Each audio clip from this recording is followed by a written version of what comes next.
사랑하는 형제자매 여러분, 오늘은 안디옥 교회가 어떻게 세워지게 되었는가에 대해서 살펴보고자 합니다. 본문의 말씀은 사도행전 11장 19절에서부터 30절 말씀입니다. 안디옥 교회의 시작은 그 교회가 핍박을 받아서 흩어짐으로부터 시작이 되었습니다.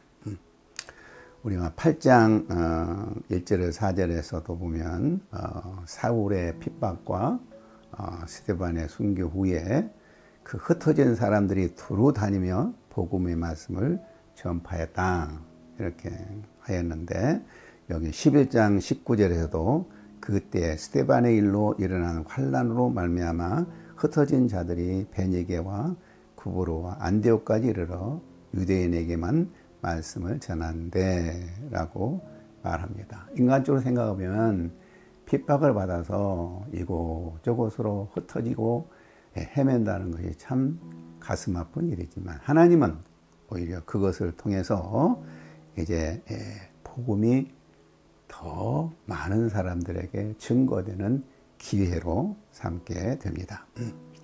첫째로 이름 없는 평신도들에 의해서 교회가 세워진, 안디옥 교회가 세워진 사건이 19절에서부터 21절에 나옵니다. 그 사마리아 사회에서 교회가 생긴 것과 또 이것에서 이제 교회가 생긴 것, 이 모두가 다 사도들에 의해서 복음이 전파된 것이 아니고 일반 평신도들에 의해서 교회가 세워졌다는 것을 강조하고 있습니다. 이제 예수의 이름이 유대와 사마리아를 넘어서 오늘날 레바논에 해당되는 베니게와 구브로 섬 그리고 수리아의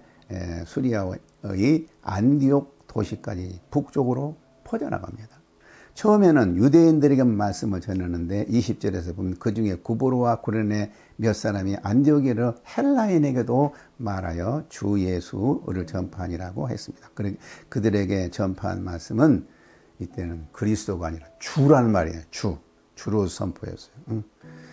주로서의 복음 전파는 놀라운 성과를 가져왔습니다. 21절에 보면 주의 손이 그들과 함께 하심에 수많은 사람들이 믿고 주께 돌아오더라. 주의 손이 그들과 함께하는 능력이 역사와 그 열매로 수많은 사람이 이제 회심하고 주께 돌아오게 된 것입니다.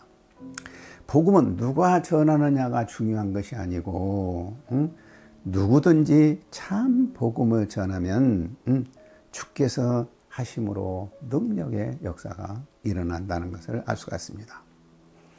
오늘날은 평신도들이 별로 복음을 잘 안 전하지 않아요. 그런데 평신도들의 복음 전하는 일이 매우 중요해요. 저는 평신도들이 어떻게 복음을 전할 수 있는가에 대해서 많이 생각하고 있는데, 1:1 성경 가르친 일이 평신도들이 복음 전하는 가장 좋은 방법이라고 생각이 돼요.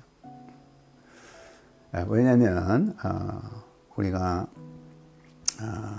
참 믿지 않은 사람들에게 그냥 처음에 예수가 누구고 당신이 죄인이고 이렇게 증거하려고 할 때는 포인트 오브 컨택, 접촉점이 안 생겨요.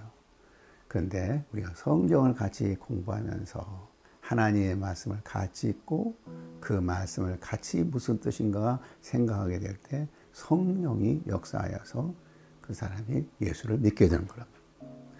저는 이런 경험을 참 많이 했는데, 사실 처음에 우리가 1:1 성경을 가르치려고 할 때 성령 충만이 없어서 참 매우 서먹거리지만 막상 말씀을 공부하다 보면 성령이 역사하여서 예수 믿게 되는 역사가 많은 것 같아요. 그래서 오늘날 우리도 힘써서 적어도 한 사람 이상에게는 성경을 1:1로 가르치는 전도 방법을 배우기를 바랍니다. 두 번째로 바나바를 안디옥 교회에 파송합니다. 여기 22절 24절에 보면 예루살렘의 교회가 이 사람의 소문을 듣고 바나바를 안디옥까지 보내니 이 사람들의 소문을 듣고 그가 이르러 하나님의 은혜를 보고 기뻐하여 모든 사람에게 굳건한 믿음으로 주와 함께 머물러 있으라 고나니 바나바는 착한 사람이요 성령과 믿음이 충만한 사람이라 이에 큰 무리가 죽게 더하더라. 사마리아에서 교회가 시작될 때는 예루살렘 교회가 베드로와 요한 두 사도를 보내는데 여기에서는 사도를 보내지 않고 바나바를 보냈어요. 이 바나바는 착한 사람이요 성령과 믿음이 충만한 사람이라고 했는데 아마 안디옥 교회는 바나바가 매우 필요했던 것 같아요. 바나바는 안디옥 교회에 가서 하나님의 은혜를 보았다고 했어. 그래서 안디옥 교회 모든 성도들을 잘 훈련시켜서 큰 무리가 죽게 더하는 부흥이 일어났다고 했어요. 교회를 새로 파송받은 사역자는 먼저 그 교회에 역사하고 있는 하나님의 은혜를 보고 하나님의 은혜가 계속하도록 힘써야 돼요. 그래서 교회가 계속 성장하도록 돕는 것이 그의 사명이죠. 성도들을 하여금 굳건한 마음으로 주께 함께 머물도록 돕고 성도들의 신앙이 자라도록 이렇게 돕기 위해서는 예수님을 잘 가르쳐야 돼요. 예수님의 생애와 죽음과 부활과 승천과 재림과 또한 회개와 또 심판과 구원 등 이런 귀한 이 예수 그리스도를 증거하게 될 때에 성도들이 굳건한 믿음으로 자라게 되고 또 믿지 않은 사람들은 이 믿음을 갖게 되죠. 그러니까 복음을 믿는 사람, 믿지 않은 사람이라 중요해요. 믿지 않은 사람들은 복음을 듣고 구원을 받고 믿는 사람들은 복음을 듣고 신앙이 성장하는 거예요. 믿는 사람의 신앙이 성장할 때에 교회는 반드시 부흥하게 되는 것입니다. 세 번째로 바나바와 사울의 동역으로 교회를 공고하게 하는 것이 나옵니다. 25절 26절에 보면 바나바가 사울을 찾으러 다소에 가서 만남에 안디옥에 데리고 와서 그 둘이 교회에 1년간 모여있어 큰 무리를 가르쳤고 제자들이 안디옥에서 비로소 그리스도인이라 일컬음을 받게 되느니라. 그래서 바나바는 다소에 있는 사울을 데려다가 함께 큰 무리를 가르쳤다고 그랬어요. 그들이 가르친 것이 무엇인가? 성령의 능력으로 이제 복음을 가르쳤을 거예요. 그래서 그들의 입에서는 예수라는 이름이, 그리스도라는 이름이 너무너무 많이 나와요. 사도들뿐만 아니 베드로와 바나바뿐만 아니라 이 성도들도 맨날 예수.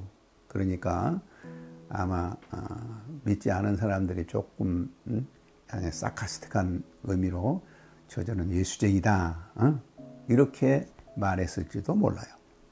그러나 그 사람들을 그리스도인, 크리스티아노이라고 부르게 된 것은 그 당시 헤로디아노이, 헤롯 사람들, 또 카이사리아노이, 가이사랴 사람들과 같이 제자들이 그리스도의 사람들이라, 그리스도의 추종자들이라, 그리스도의 종이라 이런 의미가 있죠. 이것은 믿지 않은 사람들에게 그리스도인으로서의 독특함을 보여주는 하나의 사건이라고 볼 것입니다. 오늘날에도 교회가 이만큼 제자들을 잘 양육에 놓는다면 세상 사람들이 그들과는 구별되는 그리스도인이라는 사실을 깨닫게 될 것입니다. 마지막으로 선행으로 인정된 이 교회의 모습을 우리가 보게 됩니다. 25절 26절에 보면 예루살렘 교회가 흉년으로 궁핍한 상태에 있을 때 안디옥 교회가 헌금하여 물질적으로 예루살렘 교회를 도왔습니다. 29절 3절에 보면 제자들이 각각 그 힘대로 유대에 사는 형제들에게 부조를 보내기로 작정하고 이를 실행하여 바나바와 사울의 손으로 장로들에게 보내니라. 참된 믿음은 선행으로 증거돼요. 앞에서 우리가 2장 42절 47절과 47절과 4장 31, 37절에서 본 대로 예수를 믿음으로 변화된 사람들은 자연스럽게 물질적으로 서로 상부상조했다고 그랬어요. 요한일서 3장 18절에 자녀들아 우리가 말과 형이라면 사랑하지 말고 오직 행함과 진실함으로 하자. 야고보서 2장 15절 16절은 만일 형제들한테 만일 형제나 자매가 헐벗고 일용할 양식이 없는데 너희 중에 누구든지 그에게 이르되 평안히 가라 덥게 하라 배부르게 하라 하며 그 몸에 쓸 것을 주지 아니하면 무슨 유익이 있으리요. 이처럼 참 믿음은 행함으로 그 믿음이 증거되어야 됩니다. 안디옥 교회는 그런 점에서 선행으로 참된 교회라는 인정을 받은 것입니다. 특히 로마서에서 바울은 이방교회가 예루살렘을 물질적으로 돕는 것이 마땅하다는 말을 이렇게 말했죠. 만일 이방인들이 그들의 영적인 것을 나눠 가졌으면 육적인 것으로 그들을 섬기는 것이 마땅하니라. 이 상에서 살펴본들 안디옥 교회는 이방인 교회로서 아주 모범적인 교회상을 보여주고 있어요. 그래서 이 교회를 통해서 이방인 선교가 활발하게 이루어집니다. 이방인 선교를 이루는 교회는 예루살렘 교회보다도 안디옥 교회였다는 사실을 통해서 우리가 배워야 할 것이 무엇인가? 첫째로 안디옥 교회는 성도들이 친히 전도를 해서 세운 교회였어요. 둘째, 훌륭한 영적인 지도자들이 제자 훈련을 잘 시켰다는 거예요. 셋째로 최고의 지도자인 바나바 바울을 성사사를 보내고도 교회를 다스리는 리더들이 아직도 많이 있었다는 것이죠. 13장 1절에 3절에 보면 나오죠. 넷째로 예루살렘 교회와 영적인 연합 관계를 이뤘다는 거예요. 교회는 자기 혼자만 참 성장하겠다고 볼무리친 것보다도 많은 교회와 연합 관계를 맺어야 돼요. 다섯째로 믿지 않은 사람들에게도 인정을 받는 교회가 되었어요. 우리는 믿는 사람들 사이에만 신앙생활하는 것이 아니고 믿지 않은 사람도 신앙으로 인정받는 그런 교회가 되죠. 마지막으로 안디옥 교회는 다민족 교회였다는 거예요. 다민족 교회였기 때문에 쉽게 세계 선교가 일어날 수 있었죠. 나는 이 안디옥 교회와 유사한 교회를 하나 소개하고자 하는데, 그분은 처음 한양대학교에서 예수를 믿은 이 홍규표 목사인데, 미국에 건너가서 처음 한인 대학생 중심으로 아주 성공적인 사역을 이루었어요.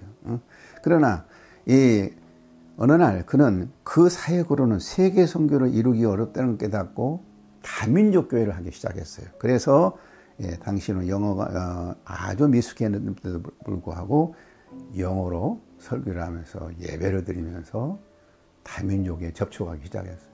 그런데 하도 영어가 처음에 어색하고 그러니까 많은 사람들이 설교를 알아듣지 못해서 다 떠나게 되는 거예요. 그러나 계속해서 말씀을 전하는 가운데 세계 각지에서 모여든 사람들이 그 교회에 들어와서 신앙생활을 했는데 그 사람들을 일일이 개인적 훈련을 잘 시켰어요.